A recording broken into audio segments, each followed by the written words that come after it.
So welcome everybody. Good afternoon, good morning, and good evening. And welcome to the AJL RES cataloging forum. This is our first time we're doing the cool things we've cataloged. This is kind of a break from the normal cataloging forums we do. Today we're going to be showcasing stuff that we've cataloged, the catalogers have cataloged, kind of the things that we found exciting and that we've really wanted to show people around. And we've really been eager to really share. So today's cataloging forum, we have 3 presentations, kind of paired. It's we have Ilana, and together with Rebecca, both from University of Florida, and then we have Tali and Costanza from Yale, and then myself from LC. The order will be so. Costanza, you wanted to go first? Yes, please. I'm sorry. Okay. Oh, no, that's okay. So Costanza and Tali will go first, and then we'll be followed by Ilana and Rebecca with their presentation, and then I'll come in at the end. And everybody should have a share screen possibilities. And away we go. Okay, so Tali and Costanza. Okay. Let me start my slideshow. So hi, I'm Tali Winkler. I'm the Hebraica metadata librarian here at Yale. And Constanza, why don't you start us off? Yes, I will do that. Okay. So hi to everyone. I'm so glad to be here. Even though I'm not a cataloger, I try to attend cataloging fora as often as I can. Unfortunately, I have to apologize now for having to leave director after Tali's talk. I know it's very rude, but I'm looking forward to watch the recording. I'm so sorry to miss the discussion. Now, first of all, I would like to thank Chaim for organizing the session. The topic is such a great idea, and I think it was kind of a stroke of genius that curators and catalogers were invited as a team, because this reflects Tali's and my reality as we try to collaborate as closely as we can and as it is possible, with us working in buildings that are 25 minutes apart by foot. I'm sure many of you know all about the joy of centralized libraries and technical services. Now, let me talk just 1 minute about the acquisition of the Bound with Prayer book, about whose cataloging Tali will talk. I acquired the book in November 2023 from a small private vendor whom I inherited from my predecessor. This vendor has deep ties into Haredi communities and makes me offers from time to time, which are accompanied by pics like these. Slide, please. I'm always delighted by the different tablecloths or furniture on which the items in these pics are placed. You see, this vendor is an out-of-home operation. Most of the books which the vendors offers me are what you might call medium rare books, but sometimes there are unica, like the one Tali will show you in a second. The Yale Jewish Studies collections is well endowed with funds for Yiddish. This is an area where I'm more free to collect, not only for immediate research and teaching needs at Yale, but for the future. The vendor knows about my interest in Yiddish books, so he tries to offer rare materials, among them many liturgical works, which reflect, of course, his own interest and his connections in the Jewish world of books. The prayer books often have less holdings in WorldCat because institutions generally do not collect them, and I'm very picky as well. Yet I consider them worth collecting, as they are complex reflections of the development and complexity of Jewish cultures, including the Jewish book production, the history of the Jewish book production. Even though much work has been done on prayer books, I still think they are an undervalued source. The prayer book Tali will talk about is unique through its individualized composition and a lengthy inscription by an Amsterdam Jew. It shows the side-by-side of Yiddish and German in Hebrew letters, as well as the transnational character of what was called the German Haskalah, because one part contains the German translation in Hebrew letters by David Friedlander, who was part of Mendelssohn's Circle in Berlin. As such, the prayer book is of immediate interest to faculty, and I'm sure I will show it to students when we have our next special collection class on Haskalah and Reform Judaism. But enough from me. Let's hear from Tali about the cataloging of this pearl of a prayer book and how she was able to identify all its parts due to her expertise in the history of the early modern Hebraic book and handpress books in general. Thank you. Thank you, Constanze. Okay, so let's talk about this book. It contains 4 parts, which are really bibliographically speaking 3 parts. Here are the title pages of each of the parts, and I'll go through each of them individually to give some more details and highlight some of the interesting cataloging challenges. It's part 3 and part 4. Okay, so the first part is a prayer book printed in Amsterdam in 1810 or 1811. It was printed by members of the Proeps family, a prominent family of Hebrew printers in Amsterdam. It's about 540 pages long. The Hebrew text is vocalized, and as Constanze just mentioned, it includes a translation of the liturgical text into German and Hebrew characters, not Yiddish. Here, because this is a cataloging form, I will be showing the records that I created for this. So here is the OCLC record that I created, and happy to answer specific questions about any of this later in the Q&A. There are some local notes here related to the inscription, which we will discuss a little bit later on. But other than that, it was a relatively straightforward record to create. I apologized here for the formatting of the Hebrew fields. When I saved it as a PDF to print out of OCLC, it flipped the ordering of the Hebrew fields, so you kind of have to read it like this. So sorry about that. Okay, now we're going to skip to parts 3 and 4 because part 2 is the more complicated part. So this is an 1814 printing that includes Psalms with a Yiddish translation, as well as a collection of Trinis, which are prayers written in Yiddish primarily for women to say at various points, either specific ritual moments, like during the blowing of the shofar, at specific life cycle moments like pregnancy, or for specific wishes like that they and their husband should be successful in business. The 2 parts are very clearly printed together and intended to be used together.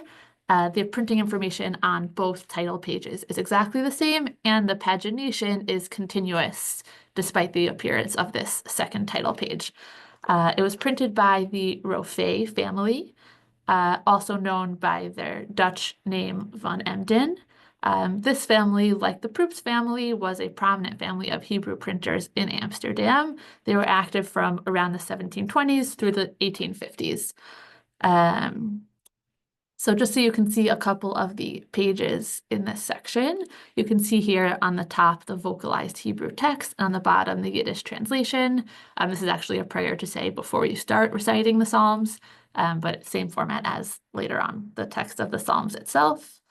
At the end of the section of the Psalms, the names of the pressmen who worked on this printing are included. And this is the Trinis, which are entirely in Yiddish. So here is a quick glance at the OCLC record that I created for that. I put a separate 500 note indicating that there's a separate title page for the Trinis and transcribed it here. Yeah, so again, happy to answer more questions if people have later, but now let's get on to part 2. Okay, so this was the most challenging part to catalog. As you can see, there is no publication information at all. and I wasn't quite sure how to even go about identifying this text. It contains 92 leaves or 184 pages, and it contains various liturgical texts for various holidays, such as Hoshanot, Yotzrot, and Slichot, so said at various points throughout the Jewish calendar. The first thing I did was Google it, specifically some of the details of the inscription, which we will talk about in a second, and I found this page on Kedem's website. I immediately recognized that it was our specific item because of the inscription. So it was sold by Kedem in 2016. And in the Hebrew description of the item, it mentions that these 92 leaves were taken from another edition, and they put forth a guess. Maybe it was a printing from Amsterdam from 1759 or 1760. So that was a very important clue. And my next step was to search the National Library of Israel's website for a prayer book printed in Amsterdam in that year. And sure enough, I found a prayer book printed by the Rofe family in 1759 or 1760. And you can see here in the extent section, there's a little tzadi bet, the same 92-page section. So luckily for me, NLI had actually digitized this book. And just like the book that we have, it contains 3/4 parts, a prayer book, this Hoshanot section that we're talking about, of 92 leaves, and then a Psalms plus Tchinas. Here's a page from the Psalms. Sorry that the angle is a little different, but you can see that the text itself is laid out basically exactly the same. And for the Hoshanot section too, the text itself was laid out like almost exactly the same. However, I noticed that the numbering of the choirs at the bottom of the page, given in both Hebrew letters and Arabic numerals, was formatted slightly differently. So I ended up searching NLI's catalog for all Sidurim printed by the Rofe family in Amsterdam, and looked at the extent section of the record. And I looked only at Sidurim that had that 92-leaf section. And I found 5 editions of Sidurim, these liturgical texts, printed by the Rofe family between 1759 or 1760 and 1818 or 1819, which contained these 3 sections: a Siddur, this Hoshanot section of 92 leaves, and a Psalms plus Tchinas. The first one, this 1759-1760, has slightly different page numbers for that beginning Siddur section, but the remaining 4 had the exact same page numbers for all of the sections. Excuse me. And of these 5 editions, NLI had digitized 4 of them. So I compared the choir formatting, like the formatting of the numbering for all of the digitized versions, and found that our copy that we have matched exactly the 1818, 1819 printing. Here's a zoom in of that. So that was very exciting. What it doesn't answer is how exactly the resource in front of me came to be, how a Proof Siddur with a German translation in Hebrew characters was combined with these 2 other sections from 2 different Rofe printings. It's possible that this Hoshanot section was taken out from another Siddur. It's also possible that the printer just printed extra copies and had them lying around his print shop, and people who wanted to combine it with other liturgical works that they may have had on hand could ask for a copy of just that section. So this also presented a cataloging challenge, how to represent what I have, given that none of the printing information is actually found in this resource, and how to reflect that it was part of a larger printing. So I decided to use a variety of fields to reflect that relationship. First, this series of fields, 760 to 787, can represent various relationships between records. Because this specific relationship was not represented by any of the specific fields here, I decided to use a 787 with a subfield I contained in manifestation to indicate that the section I have is contained within the manifestation that NLI has with all 3 sections. So here's the record. I just did Seder Hoshanot as a caption title because there wasn't a I didn't have the title for the larger work. All the printing information I supplied in brackets since I was supplying it from outside of the resource. And then here you can see the 787 contained in manifestation, and I link out to the OCLC record that NLI created. It's a Hebrew record, so the title information that's there, there's no Romanized title in that record, so I just included the Hebrew information. I included a 500 note where I explained it a little bit more in detail, what I think happened here. And I also included an 856, a field for electronic location and access to link out to the digitized NLI version. So again, happy to answer any other questions about this in the Q&A. And then finally, let's get to our inscription because it's also a lot of fun. This manuscript leaf was bound into the very beginning of the volume. It's written in really beautiful script. And in it, the author describes with great excitement the circumcision and naming of his son. I've enlarged a couple sections just so it's easier to read. He writes at the top that he's naming his son, who's his eldest, David Binger. At the bottom, he signs his name here, so Avraham Mordechai Ben Wolf Binger. That his signature is the only thing in like a Ashkenazi cursive, as opposed to this other beautiful square script that is very easy to read. He dates the inscription in both the Hebrew and Gregorian calendar. So you can see here 3 Feb 1832. He expresses his gratitude to God and names the various people involved in the ceremony. So his wife, Adel Bat David Binyamins, the Mohel Eliyahu Ben Zalman Norden, and the Sandik Naftali Hertz Mannheim. He writes in the language, like a beautiful language full of biblical and liturgical references. And at the bottom, he makes an acrostic forming the name of Elijah. So again, here's my record, and I followed local Yale practice for including local information. So I used a 590 here to explain this manuscript leaf, and then included 692s for all the people involved. Okay, so I know that was a lot, and I could spend a lot more time talking about this because it was a lot of fun to catalog, but I will stop here. I wanted to thank Brenna Bykowski, Jasmine, who I know is here, and Lily for their help in cataloging this item because I had a lot of questions along the way. And thank you all for listening. Happy to answer questions later. Thank you. Thank you both, Ali and Constantine. A wonderful, wonderful presentation. Really, I really was neat to see how you use the mark fields and connecting relationships, connecting various different parts and the relationship fields. So now we're going to turn over to Ilana and Rebecca, and they will be presenting a different work. Okay, just sharing my screen right now.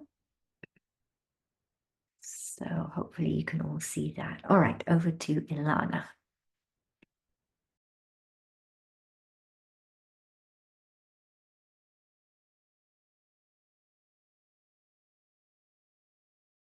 Ilana, are you muted?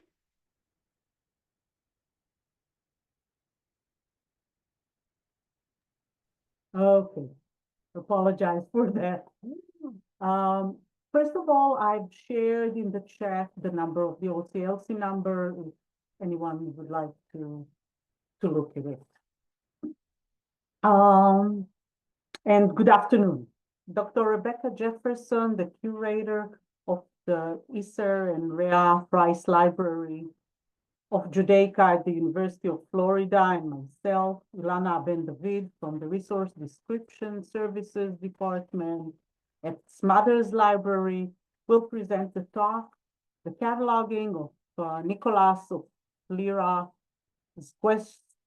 Questiones Disputate contra Judeos, from 1941. We chose to present this book because it is not an obvious choice for the Judaica collection, and it poses many issues for research and a lot of questions that we had to answer. This book is the first incunabula in our Judaica collection, so we could devoted more time to the research of the material. Rebecca, to you. Yes, and so I really apologize to everyone for bringing down the tone. We had a lovely, beautiful, life-affirming liturgical work, and now we go to Anti-Semitica. And of course, I often get asked why on earth we collect this material. I've kind of inherited it, but it was collected by our former librarian, Robert Singerman. And Singerman, if you don't know, is the foremost bibliographer of anti-Semitic propaganda. In 1982, he published Anti-Semitic Propaganda, an annotated bibliography and research guide, which contains 1,400 entries of works written in or translated into English. And then he significantly expanded this work over the past 3 decades. And in 2023, De Gruyter published a database of his expanded work under the title The Singerman Bibliography of Anti-Semitic Texts in English. It now contains 9,200 titles in English or translated to English. So that's in English alone. So Singerman collected the material to inform his work, and most of the material that he collected for our library was from America and Britain, and mostly 20th century.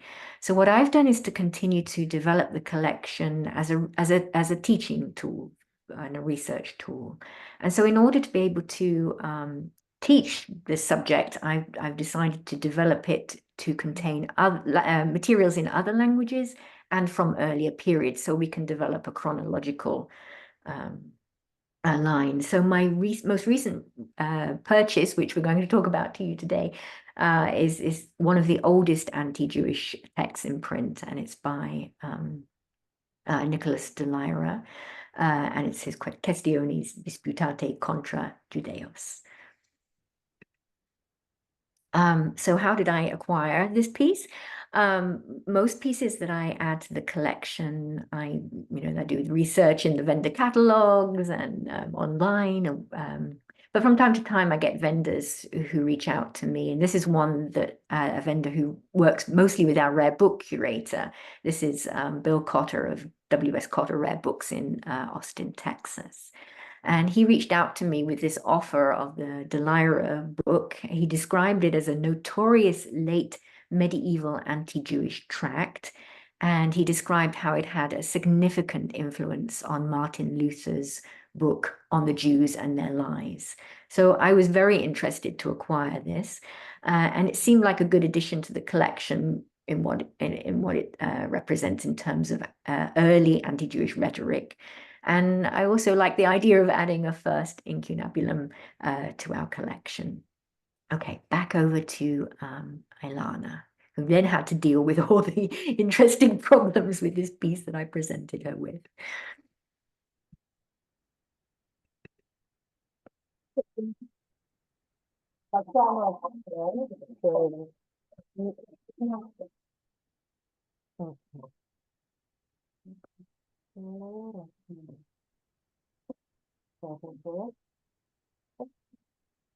Yeah, I apologize for that. It was easy to determine how to enter the book author in Field 100 since he had an established authority record. But we do face a local issue with the author, because when you click in Primo on the author's name, the metadata brings up everything that was written by everyone called Nicholas. So that's an issue that we need to solve, and we're working on. But author was an easy task. But then we had to decide how and what should be described as the title of this copy. And as you can see, the title page, it's quite a long title.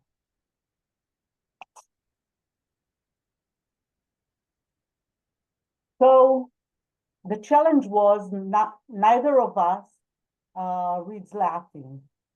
The title was long and the script was Gothic Latin.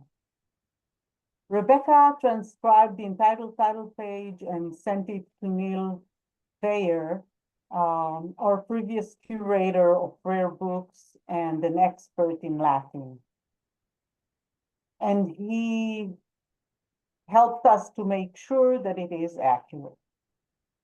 Following another OCLC record that was created in Yale University of a different edition of the same text, we decided to include the entire text of the transcribed title page with the omissions in square brackets in field 245. And again, without the square brackets in field 246. I also created another 246 with a shorter common name. Oh, sorry. Of a short common name of the text and a 240 field with the uniform title. Our incunabula did not include obvious information regarding the place of publication, the identity of publisher, and its date of publication. Both Cotter and Weyer recommended that we consult with the Incunabula short title catalog, which is one of the best resources when cataloging Incunabula. This catalog is the international database of 15th century European printing created by the British Library with contributions from institutions worldwide. In our copy's case, it played a significant role in confirming the printer date, the site of printing, and the printing date, the site of printing, and the printer that were supplied by the vendor. Rebecca updated the administrators of the database that our library owns what we believe to be a copy of this Incunabula, and in return, they entered this information into their holding section. We also confirmed the bibliographical information supplied by the vendor and the printing type. Another issue we had to consider is which notes should be part of the OCLC record and which notes should be part of our local record. Although it is a unique book, it is not a manuscript or a single copy. So we decided to keep unique characteristics such as previous owners, including libraries and book dealers, in the notes of our local catalog, as we believe that the copy's provenance can help with the various aspects of research. We are still researching the ex libris notes of the copy to make sure that the information we have is accurate. So this is a work in progress. We changed both the notes in Alma and then in Primo, and the ones in OCLC several times, because even while working on the presentation, we came up with new information, and we immediately ran and changed it in the records. We kept the measurements of in the OCLC record, but as customary with rare books, we have block measurements, which are the measurements of the printed area versus book measurements that can be changed through time, especially in cases when the binding was replaced. The binding information provided by the vendor was circa 19th century Bardell type binding of blue and green Maurice style mouchette paper over thin boards unlettered. We requested the library's preservation librarian, Katie Smith, to examine the binding, and she was incredibly careful in her observation and referred us to several studies and experts on European paper covered books. What was agreed by both vendor and the preservation librarian is that the binding is not original and that it is circa 19th century. So the details regarding the binding were entered in a local note. Now, further research by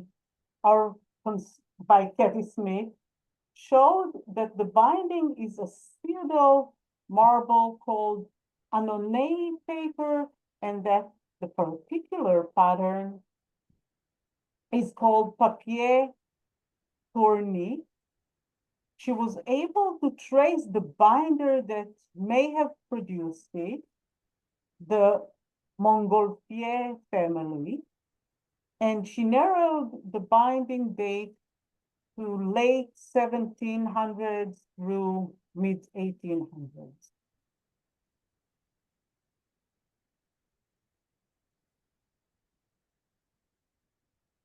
When you look at some of the European records of this exact copy, you see minimal cataloging data, and we understood and that it needs way more than what's available, and we undertook to supply the maximum cataloging information as we understand that the patron needs the information and for the greater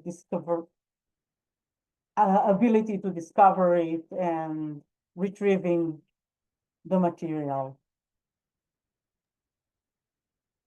Yes, this cataloging information and providing the maximum record is so important when we're thinking about the history of the piece and what it represented and how it was used. So in expanding the Anti-Semitica collection to represent the chronological and global development of anti-Semitism, I felt that this piece by Delaira provided not only an example of early anti-Jewish rhetoric, but also an example of how these anti-Jewish polemics were distributed and circulated around during the early days of the printing press. And I'm hoping that this wonderful catalogue record compiled by Ilana will help with that. And so one of the other challenges that we faced were how to categorize it. And so when I first received it and having had the vendor's description, I immediately said, okay, this has to be in our Anti-Semitica collection. And it has to, and it's anti-Semitic literature. But then I did a little bit more digging into Delaira and came to realize actually that his biblical criticism was heavily influenced by Rashi.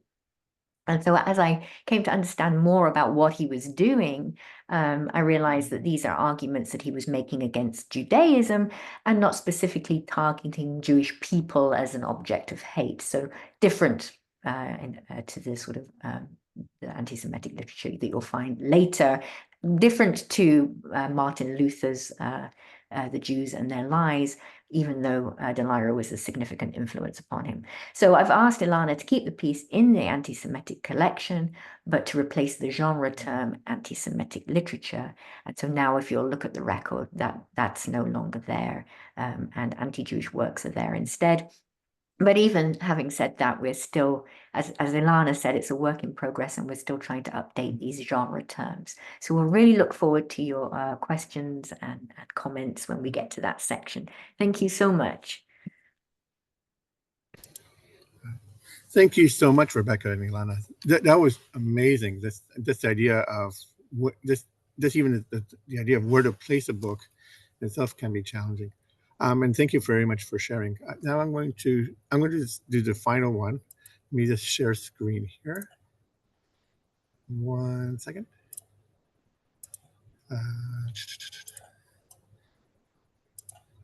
Okay, here.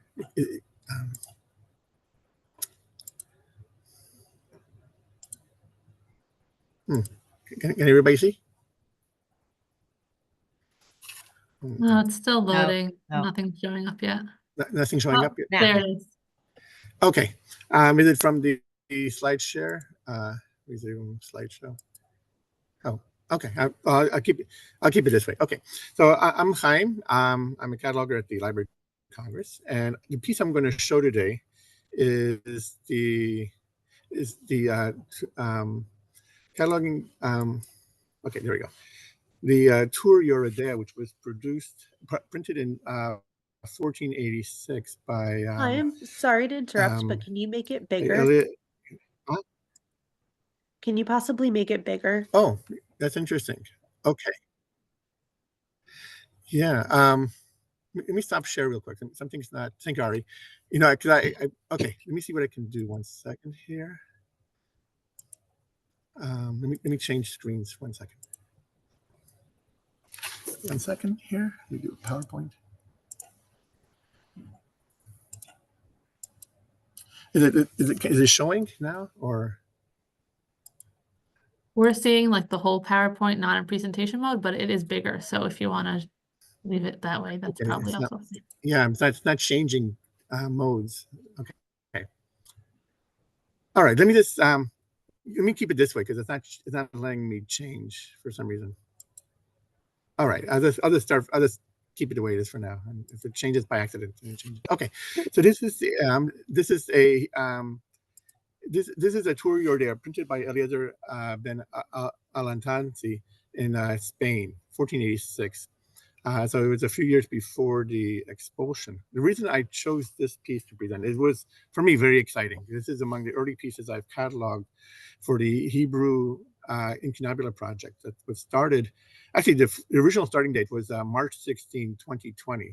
But library went into maximum telework and it wasn't possible. So I started this work actually a year later, practically. And I started this on March 22, which was a Monday, in 2021. And on Friday that week, I kind of hit really like everything came together.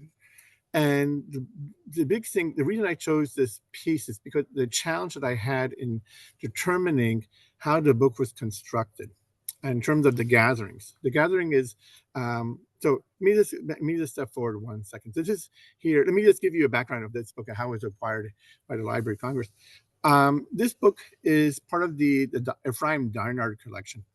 And there were 4 Deinard collections. The first 2 were Jacob Schiff, the next 2 were Deinard itself.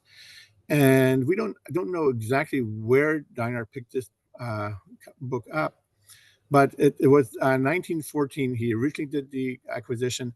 It was stuck during World War I, kind of put a stop to it being sent. It was another 6 years later that this book roughly arrived, sometime around 1920. And it remained uncatalogued for almost 100 years.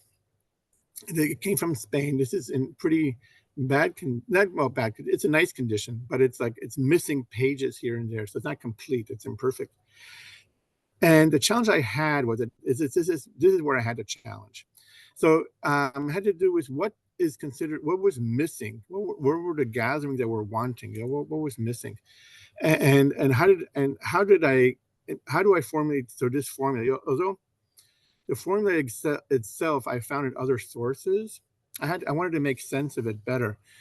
And this is the correlation formula here. So that means the first 4 gatherings have about 10 pages. It's a little small. Then it has the 5th gathering is a few other leaves, the 6th gathering, and so on. This is the construction of the book. And then from there, I would subtract. So I had to learn more about this. So this is a gathering here. If you can see here, each of these is one gathering. It's a collection of folds of paper.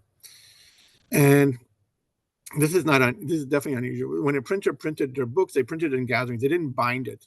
So the buyer the patron would buy the gatherings together and take it to the binder, and then the binder would sew these gatherings together and put a cover on top and the bottom. And these threads, if you will, what became like that's kind of the spine part, would hold all the gatherings together.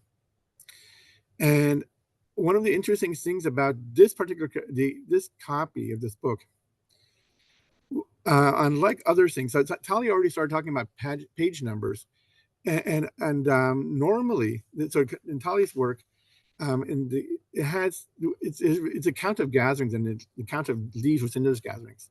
So here in the purple, you have, this is the third gathering. This is the letter Gimel, and this is the first leaf of this gathering. And so you have 4 leaves that are numbered. So that's Aleph, Bet, Gimel, Dalet, and then the next 4 will be unnumbered. So it's really the fold. The first leaf will go to the last leaf. The second leaf will go to the seventh, and so on. And so, but this was not the case in our book. So let me show you. So this is here the folds, and then I try my best in showing all these pieces together. And then here you have 3 different choirs, 1, 2, 3, 4 in each choir. So this is the choir or gathering. So that's, so you have all this. You have here, you have the third choir, and this will be in this piece here, like that. So, but it was the numbering was so much different in this copy here. It wasn't like the gathering was numbered. Rather, it was the pages were numbered sequentially. So here, this is Taf Zayin, Tet Zayin, and it's not. The key was it wasn't like every single leaf was numbered, and I had to figure out what was going on here. So I spent on that week, that Friday, I spent 10 hours. I found a copy online. This was Goethe University. I had a complete copy of the Tur Yordea printed by Al-Tansani in 1488, and I went and I figured it out. It took me 10 hours. Here are my notes. So it's Aleph, Bet, Gimel, Dalet, and then so what happened was Aleph, Bet, Gimel, Dalet, and then the way the double leaf system works is that, okay, the first 4 are numbered, and then here you have 1, 2, 3, 4, which are not numbered. So that's the double leaf. In other words, they're kind of doubling the leaves. However, my struggle was with the letters Hey and Vav. They were not numbered, those leaves. So I'm trying to figure out, were Hey and Vav part of the second gathering, or were both of them part of the first gathering? And it was possible. If it was 5 leaves to one gathering, it would be 10 total. Sorry, if it was 5 numbered, it would be 10 total for a leaf. If it was 6, it would have been 12 numbers, 12 leaves per gathering. So it took me a while. Once I moved forward, I realized, so the Hey is part of the first gathering, the Vav is part of the second gathering, and then it worked all the way through. And I figured that part. Once I figured that out, and then I was able to figure out, so now I know what's missing, that the first 3 gatherings were completely missing in this piece. And then, by the way, I spent. Sorry to interrupt. The slides aren't quite progressing as I think you're trying to talk about them, so we can't see the slide with your notes right now. It's still on the previous slide. Oh no. Okay. Give me. Okay. I had this problem before. All right, give me 1 second. I see what's. Okay. My apologies. Let's see if I could figure this out here. All right.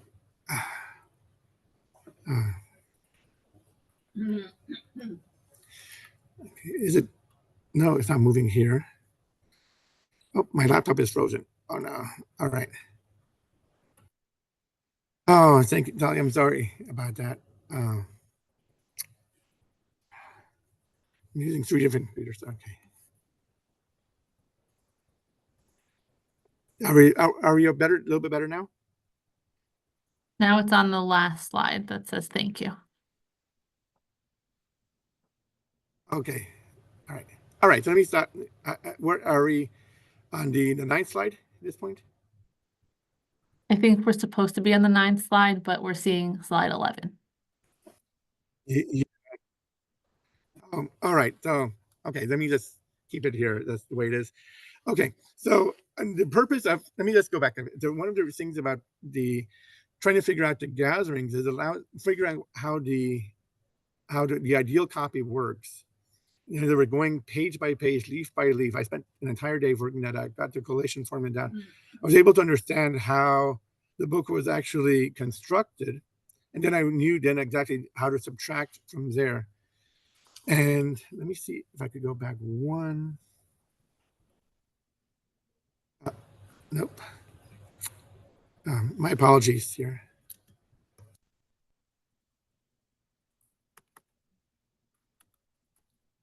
Oh, okay. I have to just leave it the way it is.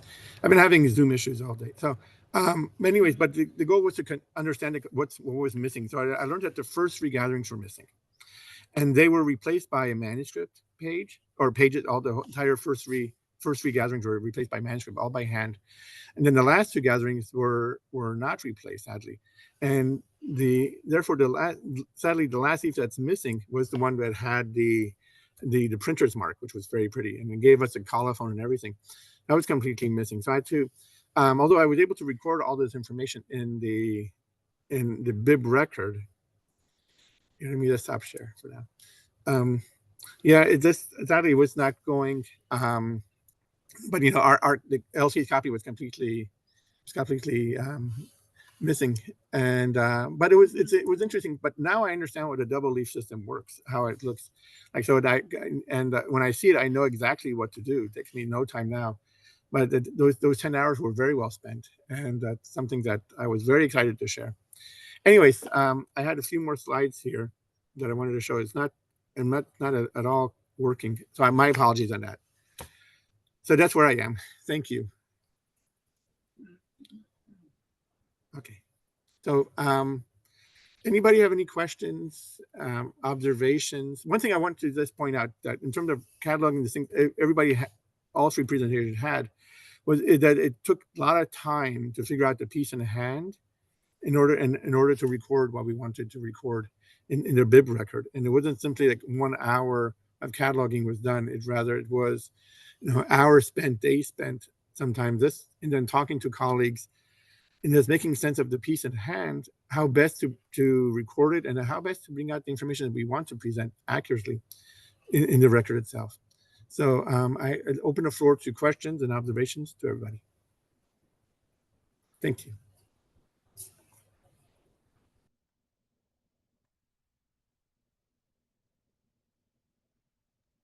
Also, feel free to put it in the chat. We can see the chat too.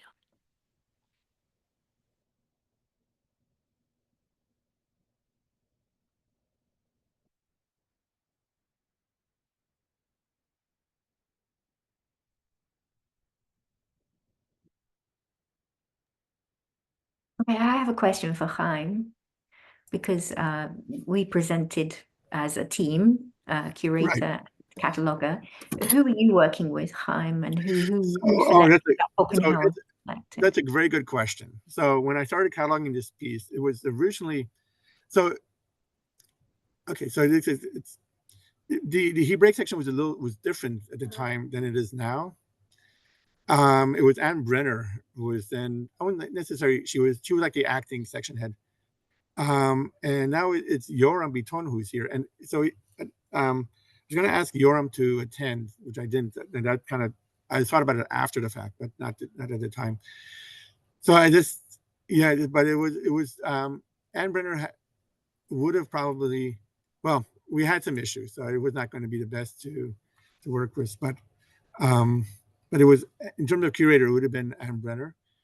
If I was doing a piece from the rare book division, I would have asked Michael North from that division. But I thought, I just went ahead and just did I kind of broke the rule instead of having a presenter from the curator side. So, but that's a good question. I had everybody else present, both curator and the cataloging side. I just wondered if you had to, did you have to consult with a curator over the cataloging of this, or was it okay, that's a different question. The answer is no, I did not. And I didn't have to. I consulted primarily with the rare materials section, to be fair. It was better that way. One thing I discovered, that in terms of understanding how to see the work from a cataloger's perspective, I thought it was best to work from the cataloging, from the talking with catalogers how to do it. Every now and then, if I needed to consult with the Hebraic section, which I didn't at the time due to some personal conflict, so I left it out. But primarily, it was always the rare material section with whom I consulted with on these things. Rebecca, let me ask you this question though. In terms of going from anti-Semitica to anti-Judaica, that change, that took a long time. But what kind of making that transition? It's a different work, but you wouldn't consider it still anti-Semitica itself, or I know you're keeping it in the collection. That's what you mentioned. Yeah, Let me just first Yeah, please. say that recently there was a change for rare books, and they moved from anti-Semitic literature into anti-Jewish works as a whole. So they have a whole new vocabulary, and this was part of the changes that they offered. But in the collection, Rebecca decided that on books that are still anti-Semitic works, we will leave the old genre term with anti-Semitic literature, Right. and we'll add anti-Jewish work. In this case, we decided to take off the anti-Semitic literature and had only anti-Jewish work. So after me finishing with the technical part, Rebecca, you're welcome to explain the reasoning. Oh no, that was very good. That's excellent. Just keeping that historic recognition of what anti-Semitic literature is, as opposed to early anti-Judaism. But in teaching the sort of the history of anti-Jewish hatred, I want to keep all those works together under one. Right. And it's good. No, it's good to do. There's some points in the chat I just wanted to bring out. One actually, Jackie mentioned we're going to add some stuff to the wiki. Don't know yet. That's a good question, Jackie. I'm not sure, but we'll have it someplace. I'll add to that I was surprised how little documentation there is for any rare Hebraica cataloging. Almost nothing, actually. Both manuscripts and rare printer books, and like the book that I was doing was more medium rare, not technically rare because it's 19th century.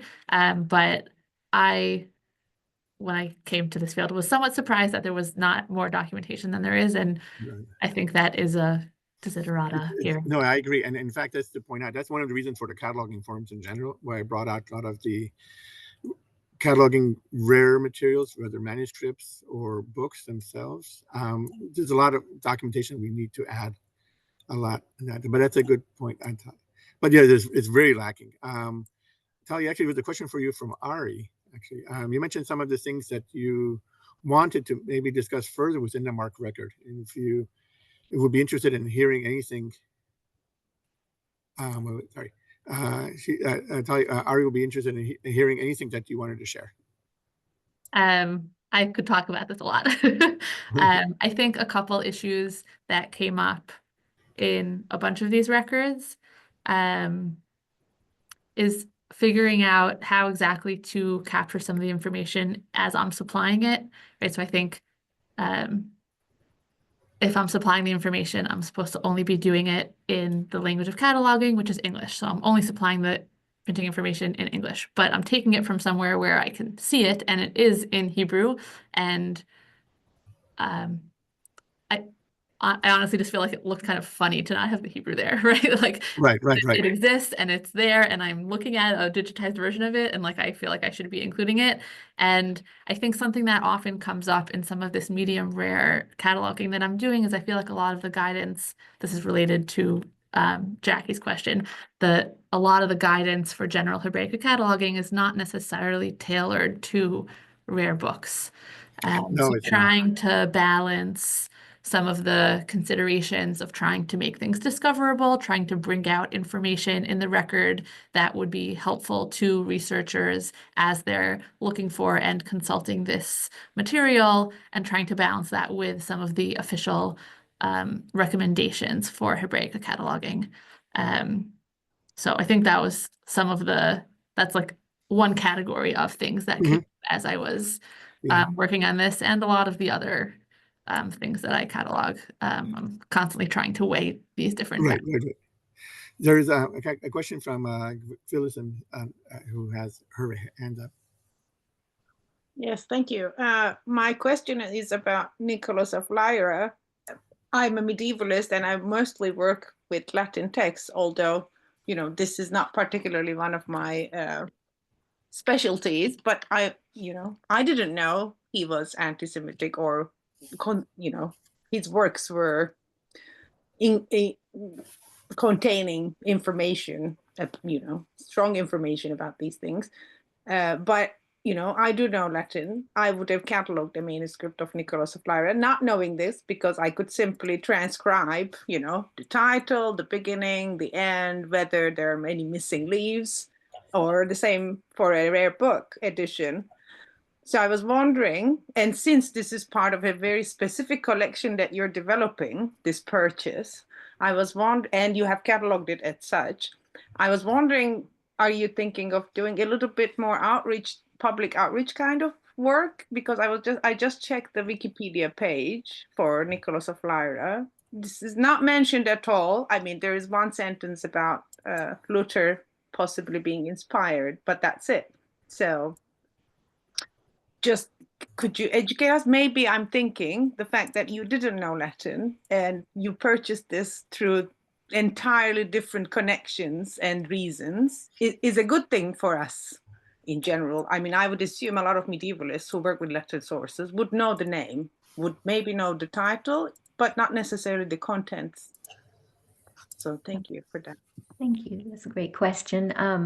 From my point of view, I came to this through someone alerting me to it, a vendor who knows the sort of things that we collect. So I wouldn't have been aware either. And I certainly wouldn't describe him as anti-Semitic. And if you look at scholars who have done work on his biblical criticism, they don't necessarily regard him as such. It's really he was engaged in deep polemics at the time, and it's a polemic in a sense. He's defending Christianity and trying to find a way to put forward sort of the posit Christ as the Messiah, and so he's arguing against Judaism, and it's really how his arguments get used. So in effect, for us, and it's really going to just be a tool of showing that development from an early critique, a criticizer of Judaism, to how then that gets taken by subsequent vehement anti-Jewish writers. Sorry, I don't want to sort of take over this forum with that. No, this is fascinating. Thank you. Very fascinating. Very fascinating. And I just want to point out, it's 1:30, so we reached the hour. Just one thing that was brought up about documentation for rare Hebraica cataloging, that within the education committee itself, outside, not the cataloging committee, but the cataloging forums are part of the cataloging committee. The education committee is developing courses for specifically in rare book catalog, rare Hebrew cataloging. So we're going to have that coming up in the near future, which includes our cataloging Hebraic books, descriptive bibliography, a separate course, and then one other course after that. Anyways, I want to thank everybody for all who attended. I'd like to thank Rebecca and Ilana and Tali and Cassandra for presenting. Thank you very, very much. This was a great, hopefully we can continue this in the future and have more people to present. Thank you all. Have a wonderful day and a wonderful week. Thank you. Bye-bye.